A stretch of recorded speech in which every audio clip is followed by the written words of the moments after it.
Anya menikmati aroma Earl Grey yang mengepul pelan dari cangkir porselennya. Malam itu, cahaya lampu gantung kristal memantul lembut di lantai marmer ruang keluarga, menerangi kemewahan rumah yang ia bangun dengan keringatnya sendiri. Ia adalah CEO perusahaan konsultasi keuangan yang sukses, seorang wanita karir yang pandai bernegosiasi dan membaca laporan neraca, tetapi dalam urusan hati, ia memilih untuk menjadi naif. Ia memandang suaminya, Danu, yang sedang asyik bermain game di ponselnya. Danu adalah pria tampan, karismatik, dan selalu terlihat menawan di depan publik. Bagi Anya, Danu adalah pelabuhan yang tenang setelah badai pekerjaan. Ia percaya sepenuhnya pada pernikahan mereka selama 5 tahun ini. Danu memang tidak bekerja sekeras dirinya, tetapi Anya menganggap itu sebagai bagian dari pembagian peran. Ia mencari uang, Danu memberikan dukungan emosional. Sebuah kesepakatan yang, menurut Anya, adil. Sambil menyeruput teh, Anya teringat bahwa ia harus segera menyelesaikan revisi kontrak klien yang tertinggal di ruang kerjanya. Ruangan itu berada di sayap kiri rumah, jarang digunakan oleh siapapun selain dirinya, kecuali Ibu Widya, ibu mertuanya, yang sering datang menginap dan memanfaatkan ruang kerja itu untuk urusan pribadinya yang misterius. Sayang, aku ke ruang kerja sebentar. Ya, ada berkas yang harus kuambil, ujar Anya lembut. Danu hanya mengangguk tanpa mengalihkan pandangan dari layar ponselnya. Hati-hati, sayang, jawabnya. Suaranya teredam oleh bunyi efek game. Anya tersenyum, beranjak dari sofa beludru, dan berjalan menuju ruang kerjanya. Sepanjang koridor panjang berkarpet tebal, ia mulai memikirkan agenda rapat esok hari. Begitu sampai di depan pintu kayu jati ruang kerjanya, langkah Anya terhenti. Pintu itu tertutup rapat, tetapi bukan keheningan yang ia dapati. Di balik pintu, ia mendengar bisikan, suara yang sangat pelan namun intens. Itu adalah suara Danu dan Ibu Widya. Anya mengerutkan kening. Mengapa mereka berdua ada di sana? Dan mengapa berbisik? Rasa penasaran mengalahkan etika. Anya mendekatkan telinga ke pintu. Hati-hati agar karpet tidak bergeser. Bulan depan, kita ajukan gugatan cerai di minggu pertama. Pastikan semua berkas yang kamu siapkan itu terlihat sah. Danu, fokus pada celah hukum yang kamu temukan di perjanjian pranikah itu. Desis suara Ibu Widya, terdengar dingin dan berwibawa. Anya merasakan darahnya mendidih, tetapi kakinya terasa membeku. Gugatan cerai? Danu tertawa pelan, tawa yang terdengar asing, penuh kesombongan, dan sama sekali tidak seperti tawa lembut yang biasa ia dengar. Tentu saja, Bu. Semua sudah siap. Lagi pula, Anya bodoh. Dia tidak pernah membaca detail di balik investasi yang aku sarankan. Semua asetnya kini tersangkut di perusahaan cangkang yang dikendalikan olehku. Begitu cerai, dia akan keluar hanya dengan jatah uang bulanan kecil yang tidak ada artinya. Sisanya, semua untuk kita. Jawab Danu. Nada suaranya dipenuhi kegembiraan yang mengerikan. Bagus. Dan pastikan publik tahu bahwa dialah yang berselingkuh. Atau setidaknya, dia yang tidak becus mengurus rumah tangga. Buat dia terlihat buruk, sehingga dia tidak punya kekuatan untuk melawan pembagian aset. Tambah Ibu Widya. Suaranya kini terdengar seperti lolongan kemenangan. Rumah ini akan jadi milikmu sepenuhnya. Danu, ibu sudah lelah melihat menantu bodoh itu menghambur-hamburkan uang kita. Kata-kata itu menghantam Anya seperti sambaran petir. Bukan hanya rencana perceraian, tetapi rencana perampasan total. Mereka tidak hanya ingin mengakhiri pernikahan, mereka ingin menghancurkannya, merampas semua yang telah ia perjuangkan, dan menjadikannya kambing hitam. Tubuh Anya bergetar. Rasa sakit, pengkhianatan, dan amarah bercampur menjadi satu gejolak yang hebat. Ia menekan tangannya ke mulut, takut jika isakan tangisnya akan terdengar. Namun, sedetik kemudian, seperti ada saklar yang dimatikan di otaknya, gejolak emosi itu tiba-tiba mereda, digantikan oleh ketenangan yang dingin dan menakutkan. Anya, si wanita karir yang sukses, tidak menangis di depan kekalahan. Anya yang berhasil membangun perusahaan dari nol tidak akan membiarkan dirinya dihancurkan oleh dua parasit yang hanya tahu cara memanfaatkan. Menangis hanya akan menghabiskan waktu, dan waktu adalah uang. Waktu yang sangat berharga untuk menyusun strategi balasan. Ia mundur perlahan dari pintu. Langkahnya senyap seperti hantu. Begitu mencapai sudut koridor, ia berhenti, menarik napas dalam-dalam, dan menghapus sisa-sisa air mata yang bahkan belum sempat jatuh. Wajahnya, yang beberapa menit lalu dipenuhi kepedihan, kini mengeras menjadi topeng yang sempurna. Ia harus berakting. Anya berbalik, kembali ke ruang keluarga. Danu masih terpaku pada ponselnya. Aku tidak jadi ambil berkasnya. Sayang. Sepertinya aku sudah terlalu lelah. Kata Anya, suaranya terdengar normal, sedikit manja seperti biasa. Danu mendongak. Matanya sedikit menyipit seolah mencari sesuatu. Oh? Ya sudah. Istirahatlah. Kamu memang terlihat pucat akhir-akhir ini. Katanya, kembali fokus pada gamenya. Ada nada acuh tak acuh yang kini terdengar jelas dan menjijikan di telinga Anya. Tentu, jawab Anya, memberikan senyum terbaiknya. Senyum yang menyimpan 1000 rencana balas dendam. Aku akan tidur duluan. Anya berjalan menuju kamar, tetapi bukan untuk tidur. Begitu pintu kamar tertutup, senyum di wajahnya lenyap sepenuhnya, digantikan oleh tatapan mata seorang predator yang siap berburu. Ia mengambil laptop pribadinya, yang selama ini selalu ia rahasiakan dari Danu, dan menghubungkan ke jaringan internet terenkripsi. Perceraian? Perampasan aset? Akan kuberikan apa yang kalian cari, tetapi dengan cara dan hasilnya yang tidak pernah kalian bayangkan. Bisik Anya pada dirinya sendiri. Jari-jarinya mulai menari di atas keyboard. Tugas pertamanya, memverifikasi dan memblokir semua celah hukum yang Danu coba manfaatkan. Tugas keduanya, memindahkan aset-aset bernilai tinggi ke tempat yang benar-benar tak terjangkau. Permainan baru saja dimulai, dan kali ini, Anya bukan lagi istri bodoh yang bisa dipermainkan, melainkan musuh terberat mereka. Ketenangan yang dingin telah menggantikan badai emosi dalam diri Anya. Setelah mengetahui rencana busuk Danu dan Ibu Widya, ia menyadari satu hal krusial, kecepatan dan penyamaran adalah senjata utamanya. Jika mereka mulai curiga bahwa ia tahu, mereka akan segera mengeksekusi rencana perceraian dan memblokir semua celah hukum. Keesokan paginya, Anya bangkit dengan peran barunya yang sempurna, istri bodoh dan terlalu mencintai. Anya memasak sarapan mewah, sesuatu yang jarang ia lakukan, lengkap dengan pankek madu dan jus segar. Danu dan Ibu Widya, yang baru turun dari ruang kerja dengan wajah puas, sedikit terkejut melihat pemandangan itu. Wah, tumben sekali, sayang. Ada acara apa? Tanya Danu, memasang senyum menawan yang kini terasa seperti racun bagi Anya. Tidak ada apa-apa, Danu. Hanya saja, aku merasa akhir-akhir ini terlalu sibuk di kantor. Aku ingin menebusnya. Aku akan lebih fokus mengurusmu dan Mama. Kalian adalah segalanya bagiku. Jawab Anya, suaranya dipenuhi nada manja yang dibuat-buat. Ibu Widya, yang selalu sinis, mendengus. Namun, ia melihat kesempatan. Ya, memang seharusnya begitu. Nak, uang tidak akan kemana. Tetapi suami dan mertua harus diurus. Jangan hanya fokus pada laporan-laporan kertas itu. Anya tersenyum lebar. Tentu, Mama. Mama benar sekali. Aku akan membatasi jam kerjaku sedikit. Hanya untuk Danu dan Mama. Sandiwara itu berjalan mulus. Dalam beberapa hari, Danu dan Ibu Widya benar-benar menurunkan kewaspadaan mereka. Mereka mulai membicarakan rencana mereka dengan lebih santai, bahkan kadang-kadang tersenyum penuh rahasia di depan Anya, yakin bahwa sang menantu bodoh tidak akan pernah memahami apa yang mereka rencanakan.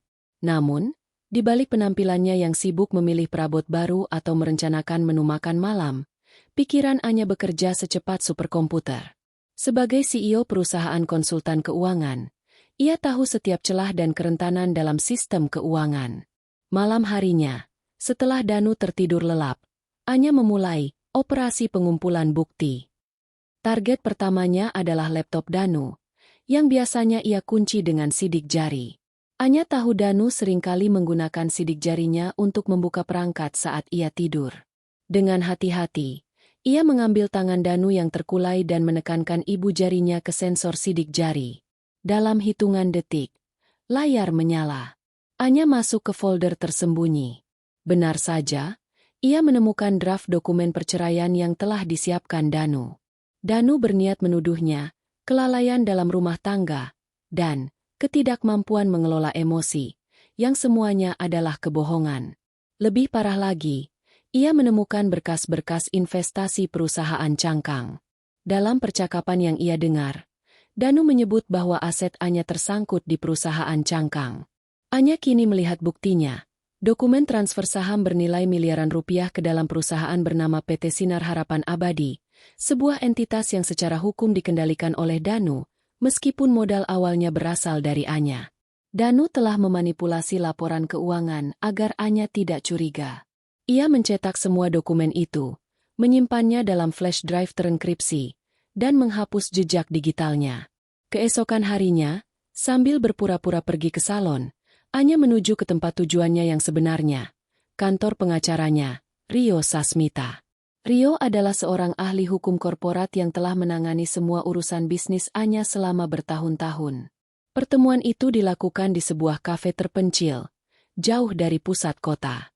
Rio tampak terkejut melihat kliennya yang biasanya ceria kini memiliki mata yang dingin dan penuh perhitungan. Rio, saya tidak punya banyak waktu. Saya ingin Anda melihat ini dan segera menyiapkan rencana darurat. Kata Anya tanpa basa-basi, menyerahkan flash drive dan beberapa cetakan dokumen yang ia curi dari Danu. Rio membaca draft gugatan cerai dan dokumen perusahaan cangkang dengan wajah yang semakin mengeras. Ini menjijikkan, Nyonya Anya. Rencana Danu dan ibunya ini sangat terperinci.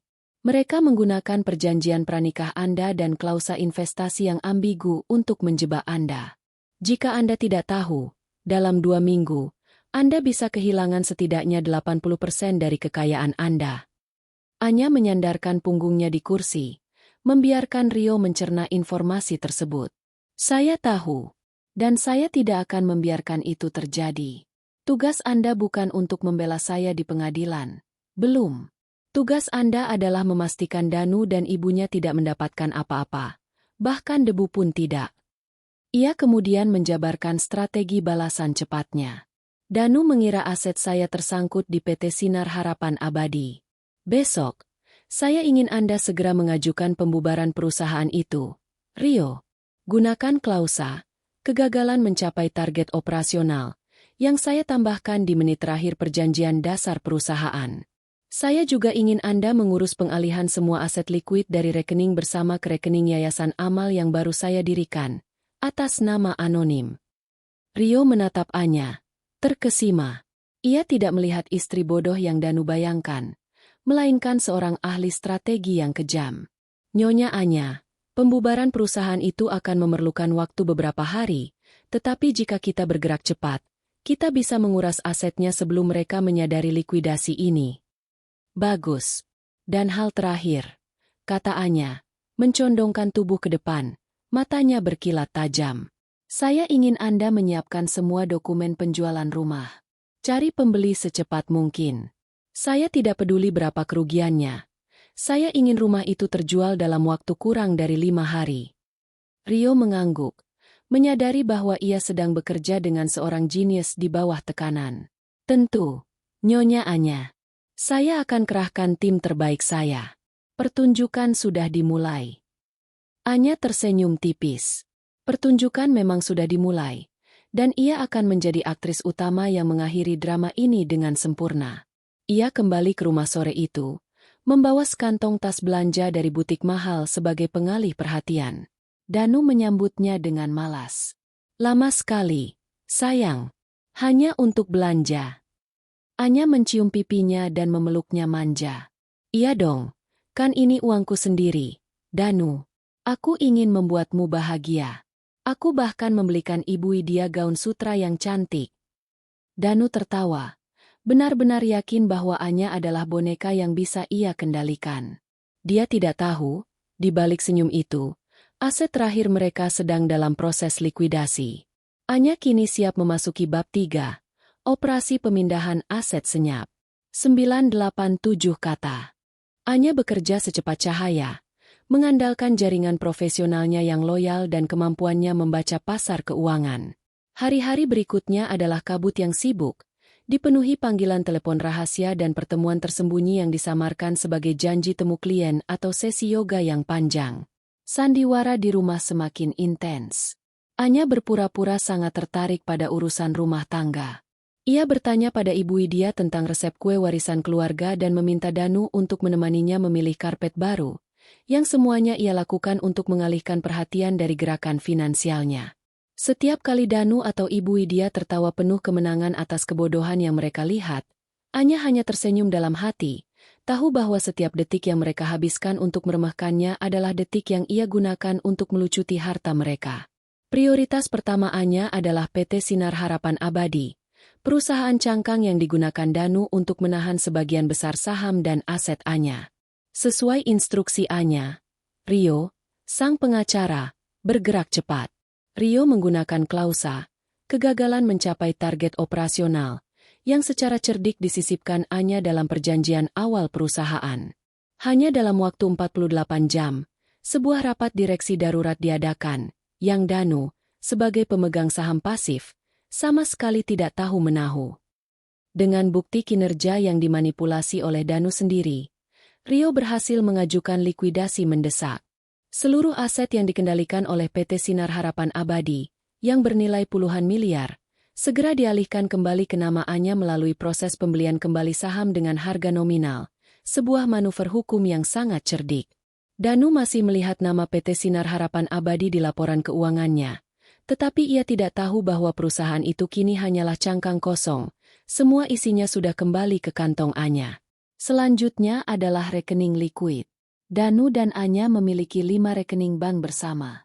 Anya tidak bisa hanya mengurasnya, karena itu akan memicu alarm bagi Danu dan bank. Anya menggunakan strategi pengalihan investasi. Ia memberitahu Danu dengan nada polos. Sayang, aku khawatir tentang inflasi. Aku ingin mengamankan sebagian uang kita ke dalam bentuk investasi jangka panjang yang tidak likuid, seperti obligasi pemerintah. Biar uangnya aman dari risiko pasar. Aku sudah transfer semua saldo di 5 rekening bersama ke 1 rekening investasi yang baru. Danu, yang malas memverifikasi detail, mengangguk setuju. Ide bagus. Sayang, pastikan itu aman. Tapi sisakan sedikit untuk uang bulanan, ya. Danu sama sekali tidak tahu bahwa rekening investasi baru itu adalah rekening yayasan amal anonim yang dikelola Rio, dan uang yang dia tinggalkan untuk uang bulanan hanyalah beberapa ratus ribu rupiah. Dalam waktu 3 hari, rekening bersama itu resmi kosong melompong. Langkah paling berani Anya adalah menjual rumah mewah mereka. Rumah itu adalah kebanggaan Danu dan Ibu Widya, simbol kemenangan mereka dalam pernikahan ini. Anya menghubungi maklar bintang 5, seorang agen properti yang terkenal karena kecepatannya dan janji untuk menjaga kerahasiaan. Anya menawarkan rumah itu dengan harga 10% di bawah harga pasar, asalkan transaksi dapat selesai dalam 7 hari. Pada hari ketiga, pembeli potensial mulai berdatangan. Danu dan Ibu Widya tentu saja bertanya-tanya. Siapa mereka? Anya? Mengapa mereka memotret ruang tamu kita? Tanya Ibu Widya curiga. Anya, yang sedang menyiram bunga, menjawab dengan nada sedikit kesal. Oh, itu tim interior desain baru. Aku merasa bosan dengan desain lama kita. Mama, aku mau mengubah rumah ini sepenuhnya. Aku suruh mereka mengambil foto untuk membuat denah tata letak baru. Danu menyahut sambil tertawa. Wah, sayangku boros juga. Tapi tidak apa-apa. Selama kamu senang, aku senang. Danu tertawa karena ia berpikir, sebentar lagi rumah ini akan jadi milikku. Biarkan saja dia berinvestasi pada desain, toh aku yang akan menikmati akhirnya. Ibu Widya juga ikut terbuai. Ya sudah, Nak, kalau mau desain baru, Mama mau kamar tidur Mama paling mewah, ya, harus ada jendela menghadap timur. Anya mengangguk patuh, berjanji memenuhi semua permintaan mereka, sambil dalam hati menghitung mundur waktu. Pada hari kelima, maklar bintang 5 membawa kabar gembira. Ada pembeli tunai yang setuju. Semua dokumen disiapkan dan ditandatangani oleh Anya secara pribadi. Karena rumah tersebut didaftarkan atas nama Danu dan Anya sebagai kepemilikan bersama, tanda tangan Anya sudah cukup, dan ia hanya perlu memberikan Danu uang, kompensasi, dari penjualan. Anya membuat satu dokumen palsu sederhana yang menyatakan bahwa ia telah menjual bagian propertinya kepada Danu, dan Danu telah menyetujuinya. Ia meniru tanda tangan Danu dengan sempurna, keahlian yang ia pelajari sejak lama saat Danu memintanya sesekali menandatangani dokumen kantornya. Uang tunai hasil penjualan rumah itu langsung masuk rekening pribadi Anya yang dirahasiakan di luar negeri, di tempat yang tidak akan pernah bisa dijangkau oleh Danu atau hukum Indonesia. Pukul 11 malam di hari ke-6, semuanya sudah tuntas. Aset likuid lenyap. Perusahaan cangkang kosong. Rumah terjual. Anya duduk di kamar, memandang Danu yang pulas tertidur di sebelahnya. Ia mengirimkan pesan teks singkat kepada Danu. "Sayang, aku butuh istirahat sejenak. Aku akan pergi ke villa ibuku di luar kota untuk seminggu ini. Aku sudah siapkan semua kebutuhanmu." Pagi buta, Anya keluar dari rumah dengan 2 tas koper kecil, meninggalkan Danu dan Ibu Widya yang masih terlelap dalam mimpi kekayaan mereka. Ia meninggalkan sebuah catatan kecil di atas meja nakas. "Terima kasih atas semua pelajaran, Danu. Aku mencintaimu. Tetapi aku lebih mencintai diriku sendiri." 6 hari telah berlalu. Hanya tersisa 1 hari sebelum Danu dan Ibu Widya menjalankan rencana perceraian mereka. Mereka tidak tahu, di pagi hari itu, mereka telah tidur untuk terakhir kalinya di rumah mewah milik orang lain. Pagi hari ke-7, udara di dalam rumah mewah itu terasa tebal dengan aroma kepuasan diri yang menjijikan. Danu dan Ibu Widya terbangun bukan karena alarm, melainkan karena gejolak kegembiraan. Hari ini adalah hari H. Hari di mana mereka akan memulai proses perceraian dan resmi mengklaim harta kekayaan Anya. Ibu Widya duduk di meja makan marmer, membolak-balik majalah desain interior. "Mama sudah putuskan, Danu. Ruang tamu ini terlalu banyak warna beige. Begitu rumah ini resmi milikmu, kita akan cat ulang seluruhnya. Gaya monokrom Italia," katanya. Nadanya penuh kesombongan. Danu tertawa, menuangkan kopi ke cangkir porselen berlogo inisial mereka. "Tentu, Bu. Lakukan sesuka Ibu. Kita akan punya banyak waktu dan uang. Si bodoh itu pergi liburan, meninggalkan kita untuk mengurus urusan penting ini," katanya, menekankan kata "urusan penting" dengan senyum licik, merujuk pada proses hukum yang akan mereka ajukan pukul 10 pagi. Mereka menghabiskan sarapan dengan merencanakan masa depan mewah mereka, membayangkan kehidupan tanpa beban kerja, hanya menikmati uang hasil jerih payah Anya. Mereka sama sekali tidak tahu bahwa kemewahan yang mereka nikmati di sekeliling mereka sudah dibayar lunas oleh pembeli baru. Sementara Danu dan Ibu Widya sibuk berangan-angan, puluhan kilometer jauhnya, Anya duduk tenang di sebuah penthouse sewaan, menatap pemandangan kota dari ketinggian. Ia baru saja menyelesaikan panggilan video dengan Rio Sasmita, pengacara kepercayaannya. "Semua sudah selesai, Nyonya Anya. Uang dari penjualan rumah sudah aman di rekening offshore Anda. Pembeli baru sudah menandatangani semua dokumen penyerahan hak. Kuncinya akan diserahkan hari ini, tepat pukul 12 siang. Mereka dijadwalkan masuk besok pagi," lapor Rio. Suaranya dipenuhi rasa hormat. "Ini adalah tindakan hukum tercepat yang pernah saya tangani." "Bagus. Rio, bagaimana dengan dokumen ganti rugi yang saya palsukan?" tanya Anya. Rio tersenyum. "Sempurna. Dokumen ganti rugi atas nama Anda dan Danu, yang menyatakan Anda menjual hak kepemilikan Anda kepada Danu dengan imbalan nominal, terlihat otentik. Danu tidak akan menyadari bahwa dokumen itu justru menjebaknya. Dengan dokumen itu, ia seolah-olah mengambil alih hak properti, tapi itu adalah properti yang sudah terjual sepenuhnya. Secara hukum, ia sekarang memegang dokumen kepemilikan atas rumah yang sudah berpindah tangan. Sebuah jebakan yang jenius." Anya menghela napas lega. Ia telah memikirkan setiap langkah, memastikan Danu terjebak di antara keserakahannya dan kebodohannya sendiri.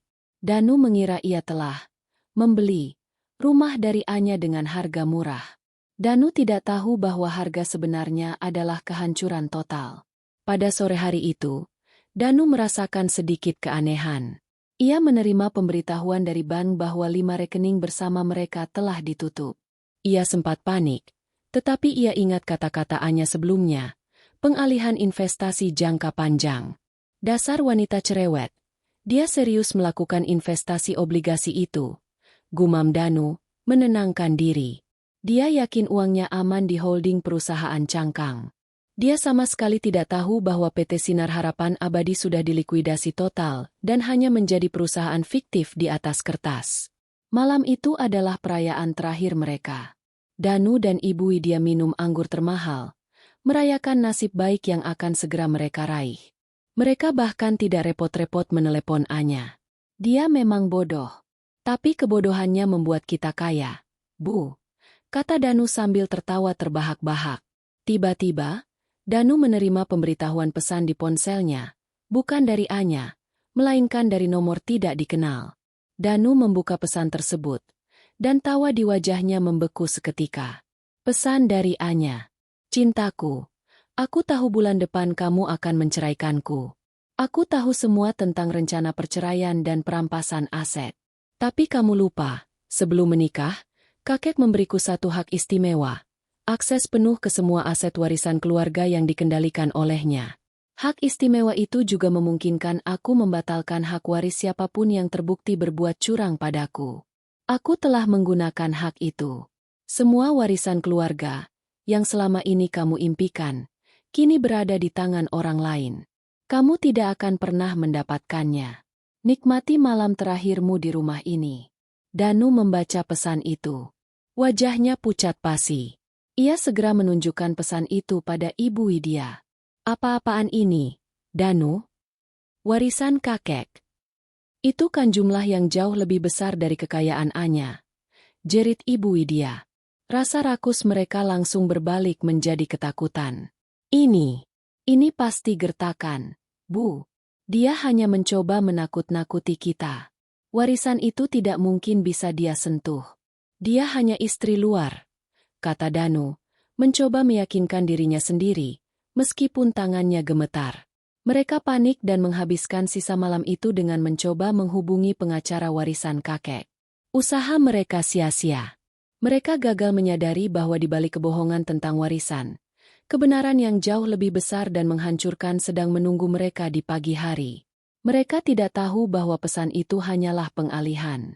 Mereka tertidur dengan gelisah, diselimuti kegelisahan tentang warisan yang hilang, tetapi masih memegang keyakinan bahwa kekayaan Anya akan segera menjadi milik mereka melalui perceraian besok. Mereka tidak tahu bahwa aset Anya sudah lenyap, dan rumah yang mereka tiduri bukanlah lagi milik mereka. Pagi menjelang. Sinar matahari menembus tirai sutra.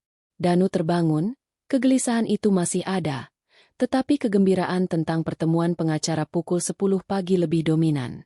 Ia bergegas mandi, mengenakan setelan jas termahalnya, siap untuk menjadi pria kaya raya yang baru. Mereka tinggal beberapa jam lagi menuju jurang kehancuran. Anya telah meninggalkan rumah itu pada pagi hari ke-7. Rumah itu, secara hukum, telah resmi menjadi milik orang lain sejak pukul 12 siang di hari yang sama, tetapi Danu dan Ibu Widya masih berhak untuk tinggal di sana hingga keesokan paginya, sesuai kesepakatan rahasia antara Anya dan maklar bintang 5. Danu dan Ibu Widya, meskipun terganggu oleh pesan ancaman dari Anya mengenai warisan kakek, masih diselimuti kegembiraan yang besar. Hari ini adalah hari Jumat, akhir pekan yang seharusnya menjadi titik balik terbesar dalam hidup mereka, menandai dimulainya kekayaan baru hasil perampasan aset. Pukul 10 pagi, Danu dan Ibu Widya sudah berada di kantor pengacara mereka, Bapak Hadi. Mereka duduk dengan angkuh, siap menyerahkan dokumen perceraian yang telah disiapkan Danu untuk mengajukan gugatan terhadap Anya. Dokumen sudah lengkap, Pak Hadi, kata Danu dengan nada percaya diri yang tebal. Kami ingin proses ini cepat dan senyap. Kami ingin pembagian aset dilakukan seadil-adilnya, mengingat kegagalan Anya dalam peranannya sebagai istri. Bapak Hadi, seorang pria parubaya yang tenang, mulai memeriksa dokumen yang dibawa Danu. Baik, Tuan Danu, dokumen gugatan sudah saya terima. Saya akan segera mengajukannya. Mengenai aset, Anda sudah yakin semua kekayaan Nyonya Anya aman di bawah kendali PT Sinar Harapan Abadi? Sangat yakin, Pak Hadi. Perusahaan cangkang itu adalah brankasnya. Begitu cerai, semua akan lari ke tangan saya. Lagi pula, dia sudah mengosongkan rekening bersama kami untuk diinvestasikan ke obligasi, jadi aset likuidnya sudah diamankan. Jawab Danu, mengutip kata-kata Anya dengan cibiran. Ibu Widya menyela dengan nada ketus. Cepat urus, Pak Hadi. Kami sudah tidak sabar melihat si bodoh itu menjadi gelandangan. Oh, dan tentang rumah ini. Meskipun Anya sudah menandatangani dokumen, ganti rugi, dan penjualan, nominal bagiannya kepada Danu, kami ingin Bapak pastikan dia tidak bisa menuntut hak apapun lagi atas properti ini. Bapak Hadi mengangguk. Tentu, dengan dokumen yang Tuan Danu berikan ini, kami memiliki kendali penuh atas properti tersebut. Saya akan urus sisa prosesnya. Anda bisa menikmati akhir pekan Anda, Tuan Danu. Begitu pengadilan menerima gugatan, kita akan segera bergerak cepat. Danu dan Ibu Widya meninggalkan kantor pengacara dengan senyum kemenangan yang keji. Mereka yakin, dalam hitungan minggu, mereka akan berenang di lautan uang. Sepanjang sisa hari Jumat dan hari Sabtu, Danu dan Ibu Widya larut dalam euforia palsu. Danu memesan makanan dari restoran bintang 5 dan menghabiskan sore di kolam renang, membayangkan bagaimana ia akan mengganti semua ubin kolam renang itu menjadi berlapis emas murni. Ibu Widya menghabiskan waktu dengan menelepon teman-temannya, membual tentang bagaimana ia akan segera menjadi wanita kaya raya yang menguasai semua harta warisan putranya. Namun, ada satu hal yang terus mengganggu mereka, pesan ancaman dari Anya. Warisan kakek, itu uang ratusan miliar yang seharusnya jadi milikku. Danu berteriak pada Ibu Widya di malam hari, setelah gagal menghubungi pengacara keluarga kakek. Ibu Widya menggigit kukunya. Bodoh, kenapa kamu tidak memeriksa apakah hak istimewa kakek itu benar-benar ada? Kalau warisan itu benar-benar lenyap, kita hanya akan dapat sisa dari aset Anya. Kepanikan mengenai hilangnya warisan jauh lebih besar daripada kegembiraan atas aset Anya. Danu menghabiskan seluruh hari Sabtu dengan panik meneliti arsip hukum lama keluarga, mencoba menemukan celah untuk membatalkan klaim Anya terhadap warisan kakeknya. Mereka berdebat sengit, saling menyalahkan karena kecerobohan, tidak mengetahui kekuatan penuh Anya sebagai pewaris kakek. Mereka sama sekali tidak menyadari bahwa pesan Anya tentang warisan yang hilang adalah pengalih perhatian yang sempurna. Anya, sebagai ahli strategi, tahu bahwa fokus Danu yang serakah akan segera beralih dari kekayaan kecilnya, yang sudah ia amankan, ke kekayaan super besar, warisan kakek yang memang nyata, tetapi sulit dijangkau. Selama Danu sibuk memikirkan warisan kakek, dia akan lupa memeriksa aset utamanya yang paling rentan, PT Sinar Harapan Abadi dan status rumah yang ia tinggali. Minggu pagi, hari ke-8 sejak Anya pergi, Danu terbangun. Ia merasa sakit kepala karena begadang mencari celah hukum mengenai warisan. Danu, aku ingin kamu telepon Rio Sasmita. Pengacara Anya. Perintah Ibu Widya. Wajahnya kusut karena kurang tidur. Dia pasti tahu detail tentang warisan itu. Kita harus mengancamnya. Danu menelepon Rio. Tuan Rio, ini Danu. Saya ingin bertanya tentang warisan kakek Anya. Apakah benar dia bisa membatalkan hak waris saya? Rio, yang telah diinstruksikan oleh Anya, menjawab dengan nada sedih dan penuh misteri. Saya tidak bisa memberikan komentar apapun mengenai urusan kakek Nyonya Anya. Tuan Danu, itu adalah masalah internal keluarga yang sangat sensitif. Yang bisa saya katakan, Nyonya Anya adalah wanita yang sangat berhati-hati. Saya harap Anda dan Ibu Widya berhati-hati dalam setiap langkah yang Anda ambil. Jawaban Rio itu bukannya menenangkan, malah semakin memperkuat keyakinan Danu bahwa Anya telah berhasil mencabut hak warisnya. Danu semakin murka, dan amarahnya beralih dari warisan ke aset Anya. Tidak apa-apa, biarkan saja warisan itu hilang. Kita masih punya aset Anya yang nilainya triliunan di perusahaan cangkang itu. Danu berteriak. Kembali pada rencana awal mereka. Ibu Widya mengangguk setuju, Matanya kembali bersinar karena rakus. Benar, uang di PT Sinar Harapan Abadi tidak akan kemana. Rumah ini juga milik kita. Kita akan biarkan si bodoh itu hidup menyesal karena meninggalkan kita. Pukul 9.30 pagi, hari terakhir mereka di rumah itu, Danu dan Ibu Widya berdiskusi untuk terakhir kalinya, merencanakan bagaimana mereka akan mencibir Anya saat perceraian itu selesai. Mereka benar-benar lupa bahwa mereka sedang hidup di detik-detik terakhir kemewahan. Sebuah gelembung yang siap pecah. Di luar gerbang mewah itu, sebuah mobil hitam legam berhenti. Rio Sasmita, bersama dua petugas hukum dan seorang pria yang tersenyum dingin, Tuan Harjo, pemilik rumah yang baru, turun dari mobil. Mereka membawa satu berkas dokumen di tangan. Waktu telah habis. Pagi hari Senin. 8 hari telah berlalu sejak Anya meninggalkan rumah. Dan inilah hari yang ditunggu-tunggu oleh Danu dan Ibu Widya. Hari ini, mereka akan resmi mengajukan gugatan cerai, memulai langkah formal untuk merampas kekayaan Anya. Danu berdiri di depan cermin besar di kamar utama, menyesuaikan dasi sutra mahalnya. Ia mengenakan jam tangan limited edition yang ia dapatkan dari Anya, tersenyum licik pada bayangannya. Hari ini, Bu, kita akan memulai kehidupan baru kita. Hidup tanpa beban, hanya kekayaan dan kenyamanan. Dasar Anya bodoh. Dia pikir dia bisa mengancamku dengan masalah warisan kakek. Kekayaan di PT Sinar Harapan Abadi jauh lebih nyata. Ibu Widya masuk ke kamar, berdandan rapi dengan gaun desainer. Ekspresinya adalah campuran antara kegembiraan dan kecemasan sisa tentang warisan kakek yang diperingatkan Anya. Cepat, Danu. Ibu tidak suka menunda. Begitu kita kembali dari pengacara, kita harus merayakan. Oh, dan pastikan kita mengganti semua kunci rumah ini besok. Aku tidak mau ada jejak si mantan menantu di sini. Mereka turun ke ruang tamu untuk menikmati sarapan terakhir mereka di bawah ilusi kemewahan. Saat Danu hendak mengangkat cangkir kopinya, suara yang tidak terduga membelah keheningan rumah. Bel pintu utama berbunyi, bukan 1 kali, melainkan 3 kali, tegas dan mendesak. Danu mengerutkan kening.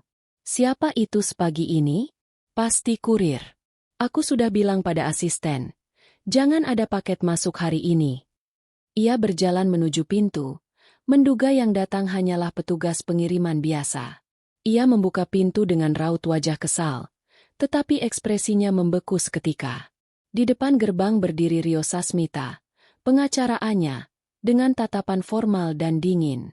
Di sampingnya, berdiri 2 petugas keamanan berseragam dan seorang pria parubaya yang tersenyum tipis dan asing. Dialah Tuan Harjo. Selamat pagi, Tuan Danu. Sapa Rio dengan nada datar. Maaf mengganggu, tetapi kami di sini untuk menyelesaikan urusan penyerahan properti. Danu tertawa canggung. Penyerahan properti apa, Tuan Rio? Jangan bercanda. Jika Anda mencari Anya, dia sedang liburan di villa ibunya. Rio tidak beranjak. Ia menyerahkan sebuah amplop coklat tebal kepada Danu. Kami tahu Nyonya Anya sedang tidak di tempat, Tuan Danu. Justru karena itu, kami datang. Ini adalah surat perintah pengosongan dan penyerahan hak properti dari pengadilan negeri. Sesuai dokumen yang ditandatangani Nyonya Anya minggu lalu, rumah ini telah berpindah kepemilikan. Ini adalah Tuan Harjo, pemilik rumah yang baru. Danu menatap amplop itu, tawanya menghilang total, digantikan oleh kepanikan yang membakar.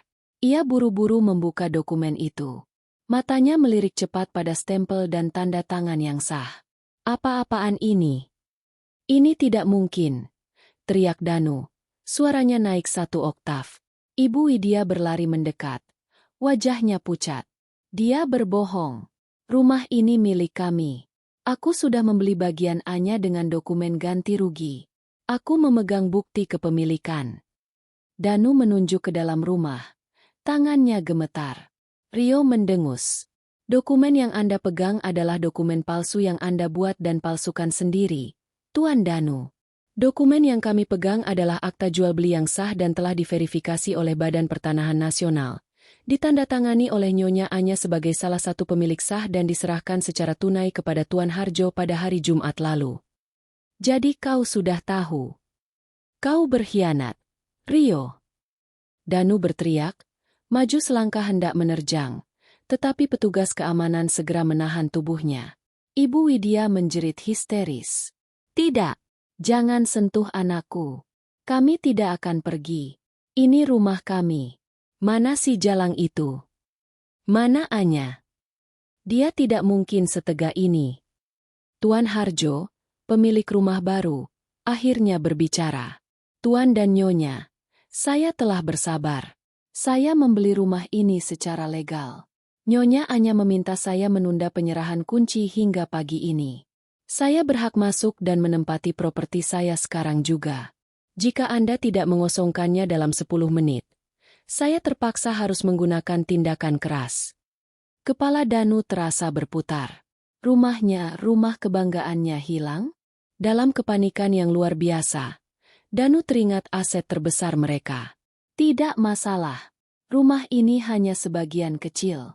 Kami masih punya PT Sinar Harapan Abadi. Perusahaan itu bernilai puluhan miliar.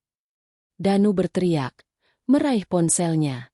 Dengan tangan gemetar, Danu mencoba menghubungi manajer perusahaan cangkang itu. Danu dan Ibu Widya menunggu dengan napas tertahan, yakin bahwa uang itu masih ada, bahwa kehancuran mereka hanyalah ilusi. Namun, manajer itu menjawab dengan nada bingung. Tuan Danu? Maaf, Tuan. PT Sinar Harapan Abadi sudah dilikuidasi total sejak minggu lalu. Nyonya Anya yang mengajukannya. Klausa, kegagalan target operasional. Perusahaan ini sekarang hanya tinggal nama di atas kertas. Semua aset sudah kembali dialihkan ke rekening induk Nyonya Anya.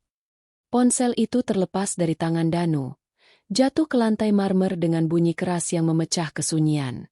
Danu menatap Ibu Widya, matanya kosong, bibirnya bergetar. Bu, perusahaan itu kosong. Uang di rekening bersama, itu bukan obligasi. Itu rekening amal. Realisasi itu menghantam Ibu Widya seperti palu godam. Dia ambruk di ambang pintu, menampar-nampar lantai marmer dengan putus asa. Tidak. Uang kami. Kekayaan kami. Di mana si Jalang itu? Kembalikan harta kami. Jeritan histeris Ibu Widya menggema di seluruh rumah, berubah menjadi lolongan keputusasaan yang mengerikan. Danu, yang kini hanya berdiri membeku dengan setelan jas mahal yang tampak ironis, mulai tertawa, tawa gila yang diselingi isak tangis. Ia menggerogoti rambutnya sendiri. Kami tahu semuanya. Tapi kami tidak dapat apa-apa. Dia mengambil semuanya. Dia mengosongkan kita. Dia membuat kita gelandangan. Kedua petugas keamanan melangkah masuk. Mereka dengan cepat mengumpulkan 2 koper kecil milik Danu dan Ibu Widya, barang-barang mereka yang tersisa, dan mendorong kedua orang yang kini hanya diliputi kain sutra dan keputusasaan itu keluar dari gerbang. Tuan Harjo menghela napas, tersenyum sinis melihat pemandangan itu. Rio Sasmita menatap Danu dan Ibu Widya, yang kini berdiri di jalanan, menangis dan berteriak di depan rumah mereka yang baru saja hilang. Rio tidak menunjukkan simpati. Semua yang Anda rencanakan untuk Nyonya Anya, kini menimpa Anda sendiri. Itu namanya karma, Tuan Danu. Bisik Rio, menutup gerbang besi besar itu, meninggalkan Danu dan Ibu Widya dalam kekosongan yang nyata. Mereka kini benar-benar sendirian, tanpa rumah, tanpa uang, tanpa aset, dan tanpa kehormatan.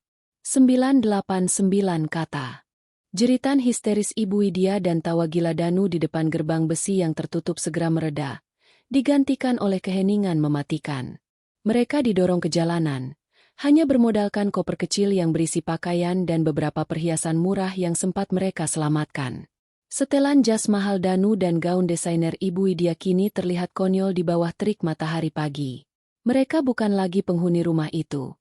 Mereka hanyalah 2 orang asing yang diusir. Hal pertama yang dilakukan Danu adalah panik. Ia memanggil taksi, tetapi ia segera menyadari masalahnya. Mereka tidak punya uang tunai.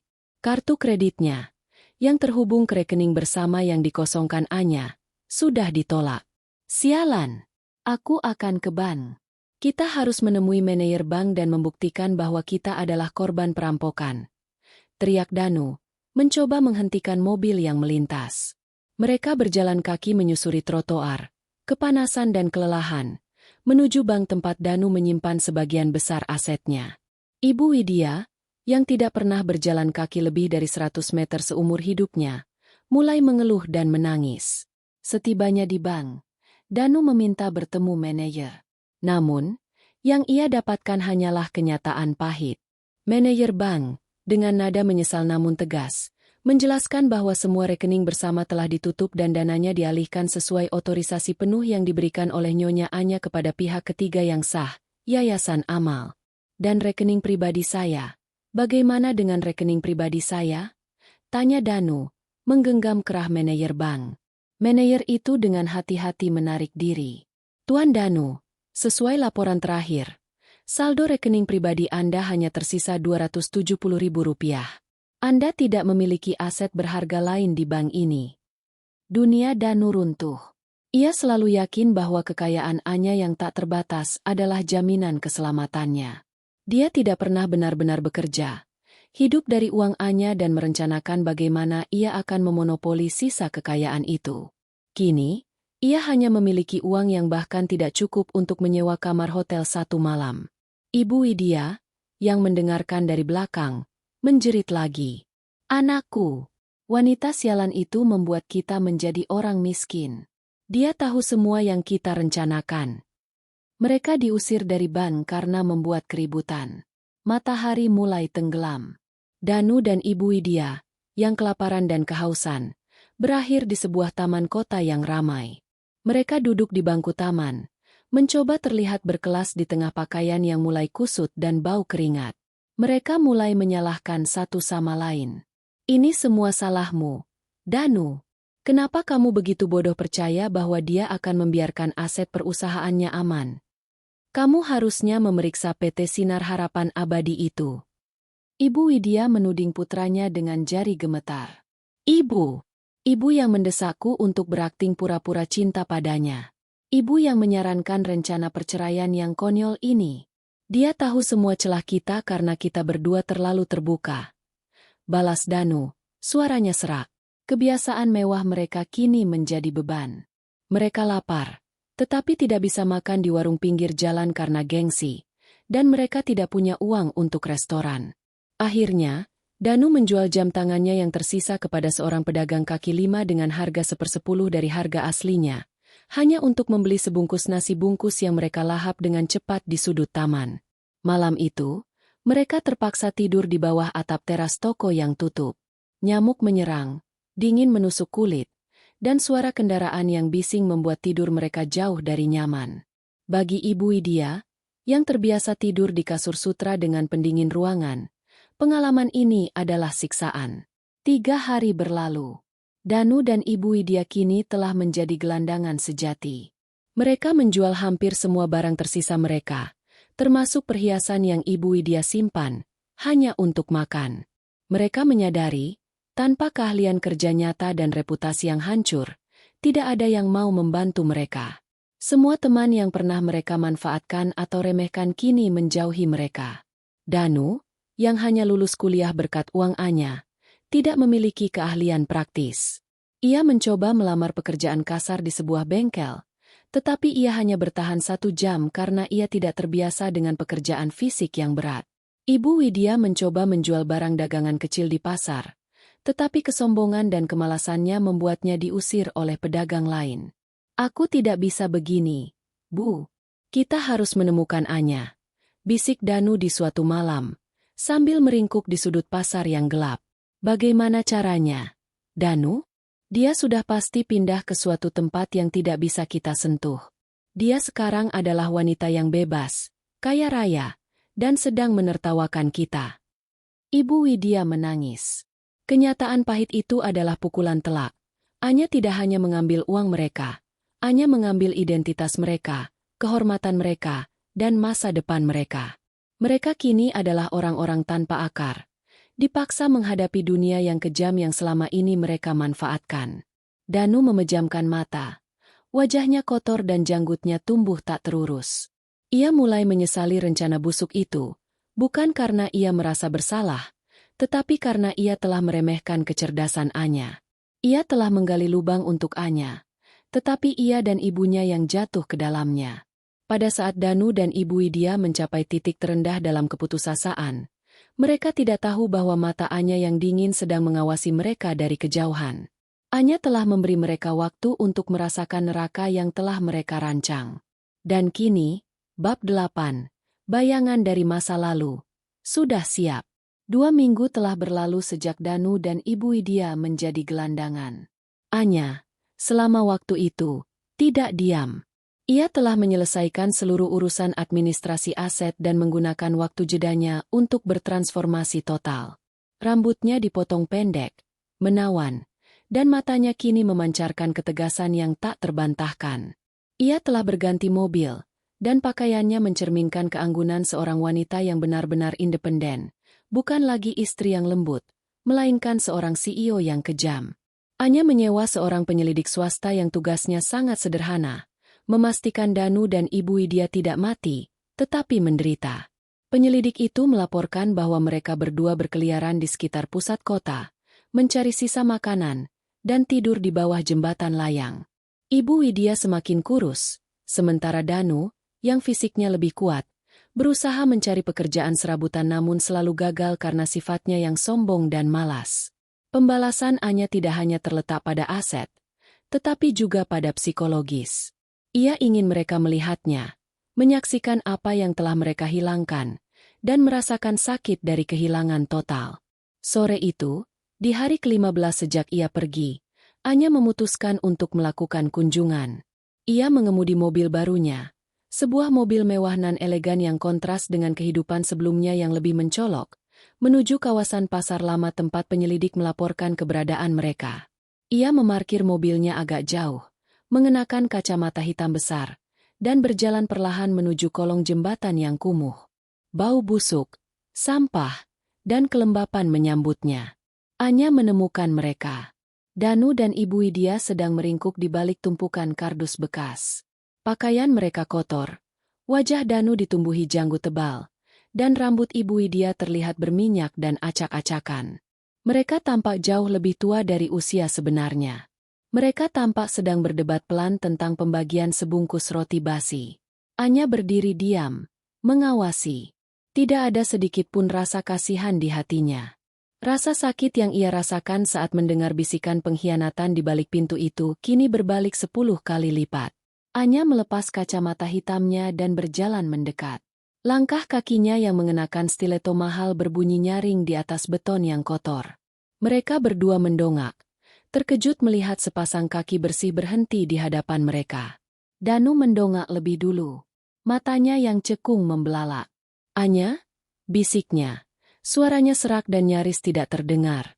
Ibu Widya segera bangkit. Tubuhnya gemetar karena amarah dan rasa malu yang luar biasa. Kau, wanita iblis. Kau kembali untuk mengejek kami. Anya tidak menunjukkan emosi apapun. Ia berdiri tegak, membiarkan aura kekuasaannya menekan mereka. Mengejek? Tidak. Mama. Saya datang untuk memastikan drama ini sudah selesai. Jawab Anya, nadanya sedingin es. Danu mencoba merangkak maju. Tangannya yang kotor menggenggam ujung sepatu Anya. Sayang, kumohon. Kami menyesal. Kami tidak tahu kamu secerdas ini. Kembalikan setengah saja.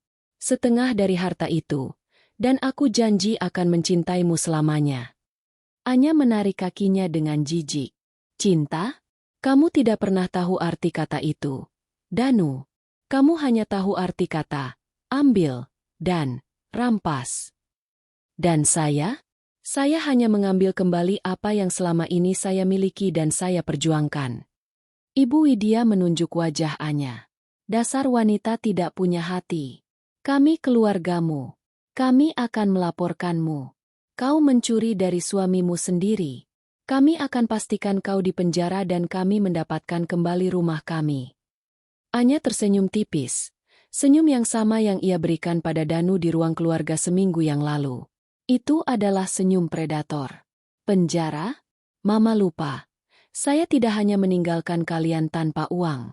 Saya juga meninggalkan kalian tanpa bukti. Semua aset dialihkan secara legal, menggunakan otorisasi yang kalian berikan sendiri. Rumah itu, saya menjualnya, atas nama saya, dan kalian menandatangani dokumen yang menyatakan kalian telah menerima ganti rugi nominal. Secara hukum, kalian adalah mantan pemilik yang menerima kompensasi, lalu diusir karena tidak mau pindah. Anya mengeluarkan ponsel mewahnya. Oh, dan masalah pelaporan? Pengacara saya, Rio Sasmita, sudah siap dengan bukti rekaman percakapan di ruang kerja. Rekaman di mana kalian merencanakan penipuan, perceraian, dan perampasan. Rekaman itu saya siapkan sebagai asuransi jika kalian berani membawa masalah ini ke meja hijau. Wajah Danu dan Ibu Widya menjadi abu-abu. Mereka tidak hanya bangkrut, mereka juga tidak memiliki alat untuk melawan. Mereka terperangkap dalam jebakan hukum yang sempurna, yang dirancang oleh pikiran yang mereka remehkan. Sekarang, saya hanya punya satu hal lagi yang harus saya lakukan. Mengakhiri hubungan hukum ini, kata Anya, menatap dingin pada Danu. Saya akan ajukan gugatan cerai minggu ini. Anda tidak punya pengacara, tidak punya uang, dan tidak punya daya tawar. Anda hanya akan menyetujui persyaratan saya. Anya, jangan lakukan ini. Danu memohon. Air mata mengalir membasahi pipinya yang kotor. Terlalu terlambat, Danu.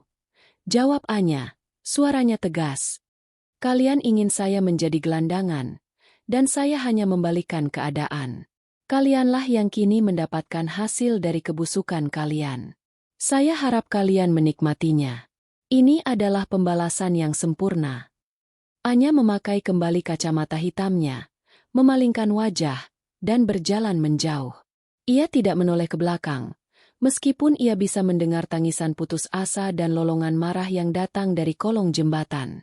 Setelah pertemuan singkat di kolong jembatan, Anya tahu bahwa pembalasan psikologisnya telah tuntas. Danu dan Ibu Widya kini adalah cangkang kosong yang dihancurkan oleh keserakahan mereka sendiri. Langkah selanjutnya haruslah legal, dingin, dan tidak bisa diganggu-gugat. Anya kembali ke kantornya. Kantor yang kini terasa seperti markas komando, dan segera memanggil Rio Sasmita.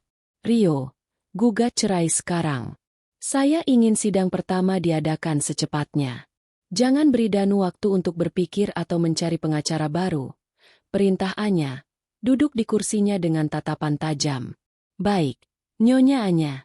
Saya sudah siapkan semua berkas gugatan sejak awal. Kami akan mengajukan perceraian dengan alasan perselisihan yang tidak dapat didamaikan, dan pengkhianatan moral. Yang paling penting, kami akan melampirkan bukti-bukti yang tidak dapat ia sangkal, ujar Rio. 2 minggu kemudian, sidang pertama perceraian Danu dan Anya digelar.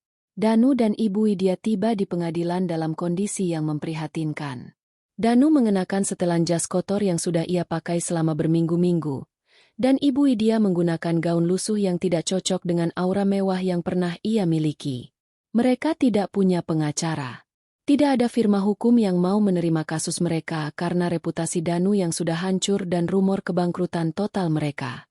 Saat Anya memasuki ruang sidang, mengenakan setelan bisnis abu-abu yang elegan dan rapi, Danu dan Ibu Widya menatapnya dengan campuran kebencian dan keputusasaan. Mana pengacaramu, Danu? Tanya hakim ketua dengan nada formal, menatap Danu yang tampak seperti gelandangan. Saya akan membela diri sendiri, Yang Mulia. Jawab Danu dengan suara bergetar. Ibu Widya duduk di kursi pengunjung, mencibir dan bergumam tidak jelas. Sidang berjalan sangat cepat, jauh dari drama yang biasanya terjadi dalam perceraian miliarder. Danu mencoba mengajukan argumen bahwa Anya telah mencuri kekayaannya, bahwa ia adalah korban penipuan. Yang Mulia, dia mengosongkan rekening bersama kami. Dia menjual rumah kami tanpa izin. Ini adalah kejahatan. Dia harus dipenjara, teriak Danu. Suaranya putus asa. Rio Sasmita berdiri dengan tenang. Yang Mulia, kami telah menduga Tuan Danu akan mengajukan tuduhan tidak berdasar ini. Izinkan saya menunjukkan bukti transfer bank yang disahkan oleh Tuan Danu sendiri, yang menyatakan bahwa ia mengizinkan Nyonya Anya untuk mengelola dan memindahkan seluruh aset likuid ke rekening investasi baru. Rio memproyeksikan dokumen-dokumen itu ke layar. Tanda tangan Danu ada di sana, persetujuan lengkap. Dan mengenai rumah, lanjut Rio, kami melampirkan dokumen palsu ganti rugi yang dibuat oleh Tuan Danu sendiri, yang menunjukkan bahwa ia setuju menerima kompensasi nominal dari Nyonya Anya untuk pengalihan hak. Dokumen ini, meskipun cacat hukum, menunjukkan niat Tuan Danu untuk menjual bagiannya, yang kemudian diperparah oleh kedatangan pemilik rumah baru. Tuan Danu tidak pernah menjadi korban. Ia adalah dalang yang menjadi korban dari kecerobohannya sendiri. Anya kemudian mengajukan bukti pamungkas. Rekaman percakapan di ruang kerja. Yang mulia, kata Anya dengan suara yang jelas dan dingin, menatap lurus ke mata Danu. Saya meminta pengadilan untuk mendengarkan ini, sebagai bukti niat busuk Tuan Danu dan Ibu Widya dalam pernikahan ini. Rekaman itu diputar. Suara Danu dan Ibu Widya yang dingin dan licik, merencanakan bagaimana mereka akan menceraikan Anya, menjebaknya, dan merampas setiap sen hartanya, menggema di ruang sidang. Saat rekaman itu berakhir, keheningan mematikan melanda. Wajah Danu memerah padam karena amarah dan rasa malu yang mendalam. Ia mencoba membantah, tetapi kata-katanya tertahan di tenggorokannya. Ia tahu, ia telah dikalahkan sepenuhnya. Hakim Ketua, setelah mempertimbangkan semua bukti yang disajikan Rio, kepatuhan hukum Anya dan niat jahat Danu yang terbukti dari rekaman, mengambil keputusan. Dengan mempertimbangkan bukti otentik yang menunjukkan niat jahat pihak suami untuk melakukan perampasan aset, serta tidak adanya bukti hukum yang menunjukkan kerugian finansial di pihak istri, pengadilan memutuskan, perceraian dikabulkan. Semua aset yang saat ini berada di bawah kepemilikan Nyonya Anya adalah sah miliknya. Tuan Danu keluar dari pernikahan ini tanpa hak atas pembagian harta gonogini, selain barang-barang pribadi yang saat ini ia miliki. Palang palu hakim berdentum, mengakhiri pernikahan 5 tahun itu dalam waktu kurang dari 1 jam. Danu dan Ibu Widya meninggalkan pengadilan bukan hanya sebagai orang miskin, tetapi sebagai orang yang dipermalukan. Di luar gedung, Ibu Widya mencaci maki Danu, menyalahkannya karena merekam suara mereka tanpa sengaja. Mereka tidak tahu Anya yang sengaja memasang alat sadap di ruang kerjanya. Danu menatap punggung Anya yang berjalan menjauh. Punggung yang kini memancarkan kekuatan yang belum pernah ia lihat sebelumnya.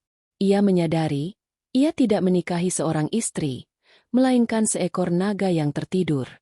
Anya dan Rio kembali ke kantor mereka. Rio Sasmita tertawa. Itu adalah perceraian yang sempurna. Nyonya Anya. Tuan Danu keluar tanpa sepeser pun. Dia bahkan tidak punya uang untuk membeli makanan malam ini. Anya, untuk pertama kalinya sejak ia mendengar bisikan di balik pintu itu, tersenyum lega. Bukan senyum penuh kemenangan, melainkan senyum kebebasan. Sempurna. Rio. Sekarang, mari kita gunakan aset ini untuk sesuatu yang benar-benar berguna, kata Anya. Beberapa hari kemudian, Anya terbang ke luar negeri. Ia menggunakan asetnya untuk mendirikan perusahaan investasi baru di Eropa, fokus pada teknologi berkelanjutan. Ia menyumbangkan sebagian besar uang dari rekening amal, yang ia kelola sendiri, untuk yayasan wanita korban kekerasan. Anya telah menutup babak hidupnya yang kelam. Ia telah meraih kedamaian, bukan melalui kekayaan, tetapi melalui pembersihan dari parasit-parasit yang menggerogoti hidupnya. Ia kini menatap masa depan, siap memasuki bab 10, epilog kehidupan barunya. 985 kata. 3 tahun berlalu. Anya duduk di balkon kantor barunya di Zurich, Swiss, menikmati udara dingin dan pemandangan pegunungan Alpen yang diselimuti salju. Kantornya menaungi sebuah fund investasi yang berfokus pada teknologi hijau, sebuah proyek yang benar-benar ia cintai. Ia telah mengubah kekayaan yang awalnya digunakan untuk memanjakan Danu menjadi kekuatan finansial yang memberi manfaat nyata. Di pergelangan tangannya, kini melingkar sebuah arloji sederhana, bukan lagi jam bertahta permata yang ia kenakan untuk mengesankan orang. Ia belajar bahwa kemewahan sejati ada dalam kemudahan dan kendali atas waktu sendiri. Setelah perceraian yang sempurna itu, hidup Anya mengalami percepatan luar biasa. Ia berganti nama secara hukum, memutus semua koneksi lama, dan membangun identitasnya dari nol sebagai seorang pengusaha global yang dihormati. Ia bukan lagi istri Danu, melainkan Anya Pradipta, seorang visioner. Ia menemukan bahwa bakatnya dalam analisis keuangan, yang selama ini diremehkannya, adalah senjata terkuatnya. Pada tahun kedua, ia menerima laporan rutin dari Rio Sasmita tentang keberadaan mantan suaminya dan Ibu Widya. Laporan itu singkat dan tanpa ampun. Danu dan Ibu Widya tidak pernah pulih. Mereka terjebak dalam lingkaran kemiskinan dan kebiasaan buruk yang mereka pupuk selama hidup. Danu, yang terbiasa hidup mewah tanpa bekerja keras, tidak mampu bertahan dalam pekerjaan serabutan. Sifatnya yang angkuh dan cenderung meremehkan orang membuat ia sering dipecat. Ibu Widya, yang mentalnya hancur karena kehinaan, menjadi semakin sering menyalahkan Danu, dan hubungan mereka memburuk hingga mencapai titik saling mencaci maki. Mereka masih hidup di jalanan, terkadang di kota yang berbeda, tetapi selalu berada di level paling bawah dari masyarakat. Mereka adalah korban dari diri mereka sendiri, sebuah kebenaran pahit yang jauh lebih menyiksa daripada sekadar diusir dari rumah. Mereka kehilangan segalanya, bukan karena dicuri, melainkan karena mereka tidak pernah memiliki fondasi moral atau keterampilan untuk membangun kembali. Mereka kehilangan harga diri, yang merupakan aset terakhir yang tersisa. Anya menyadari, pembalasan yang paling brutal bukanlah mengambil uang mereka, tetapi membongkar ilusi bahwa mereka adalah orang yang hebat. Ketika aset mereka hilang, identitas palsu mereka ikut lenyap. Di sisi lain, Rio Sasmita, pengacaranya, berkembang pesat. Kredibilitasnya melambung tinggi setelah ia berhasil memenangkan kasus perceraian yang sangat kompleks itu dengan begitu bersih. Ia sekarang memimpin firma hukum yang jauh lebih besar. Anya berdiri, meraih cangkir kopi panasnya, dan berjalan ke jendela. Ia menatap pemandangan yang tenang. Ia tidak lagi dihantui oleh bayangan kamar kerja yang dingin atau suara bisikan pengkhianatan. Luka itu telah sembuh, dan bekas lukanya menjadi pengingat akan kekuatan yang ia temukan. Ia teringat pelajaran terbesar dari semua ini. Aset sejati bukanlah uang, rumah, atau mobil. Aset sejati adalah integritas, kecerdasan, dan kebebasan. Kekayaan finansial hanyalah alat, dan Anya telah menguasai alat itu untuk mendapatkan kembali kedamaian yang tak ternilai harganya. Anya mengeluarkan ponsel, melihat kalender. Hari ini adalah hari peringatan kepergiannya dari rumah lama. Ia tidak merasa marah atau sedih. Hanya ada rasa terima kasih atas babak yang telah berakhir itu, dan kegembiraan atas lembaran baru yang ia tulis setiap hari. Ia mengirim pesan singkat pada Rio. Semua baik. Tutup semua kontak yang tersisa. Saya ingin melupakan nama mereka selamanya. Rio membalas. Sudah selesai, Nyonya Anya. Anda benar-benar bebas sekarang. Nikmati kedamaian Anda. Anya tersenyum, senyum yang tulus, damai, dan hangat, senyum yang berbeda dari senyum predatornya dulu. Ia menaruh ponselnya di meja, mengambil napas dalam-dalam, dan kembali bekerja. Kisah pembalasan aset telah berakhir. Dan, kisah hidup Anya yang sesungguhnya, baru saja dimulai.